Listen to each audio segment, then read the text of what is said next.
भारत और पाकिस्तान के बीच 10 मई को हुए संघर्ष विराम यानी सीजफायर समझौते की पृष्ठभूमि में एक नाम विशेष रूप से चर्चा में रहा। लेफ्टिनेंट जनरल राजीव घई, जो इस समय भारतीय सेना के director general of military operation यानी डीजीएमओ हैं। ये समझौता उस समय हुआ जब पाकिस्तान की ओर से डीजीएमओ स्तर पर भारत को फोन कर सीज फायर की अपील की गई।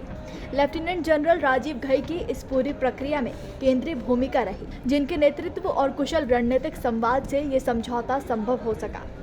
लेकिन आखिर कौन है ये डीजीएमओ राजीव घई, आइए जानते हैं। वर्तमान में lieutenant general Rajiv Ghai director general of military operations यानी डीजीएमओ के पद पर कार्यरत है। Rajiv Ghai Indian military academy यानी आईएमए देहरादून के पूर्व छात्र हैं, जहां उन्होंने अपनी मिलिट्री शिक्षा पूरी की।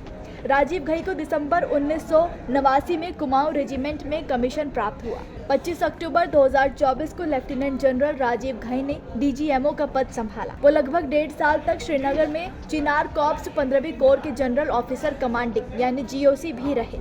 उन्होंने नियंत्रण रेखा एलओसी की सुरक्षा और घाटी में आतंकी नेटवर्क को नष्ट करने में अहम योगदान दिया। पहलगाम आतंकी हमले के बाद शुरू किए गए ऑपरेशन सिंदूर की रणनीति बनाने और लागू करने में लेफ्टिनेंट जनरल घई की अहम भूमिका रही है।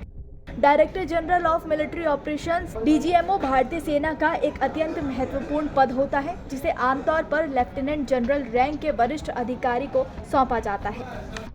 इस पद पर तैनात अधिकारी की जिम्मेदारी होती है कि देश की सैन्य योजना, सीमा पर हो रहे ऑपरेशंस और युद्ध की स्थिति में ऑपरेशनल निर्णयों का नेतृत्व करें। वर्तमान में ये जिम्मेदारी लेफ्टिनेंट जनरल राजीव घई के पास है, जो भारतीय सेना के डीजीएमओ की भूमिका सिर्फ युद्ध और ऑपरेशंस तक सीमित नहीं होती, बल्कि अंतर्राष्ट्रीय सैन्य संवाद में भी इनका अहम स्थान होता है।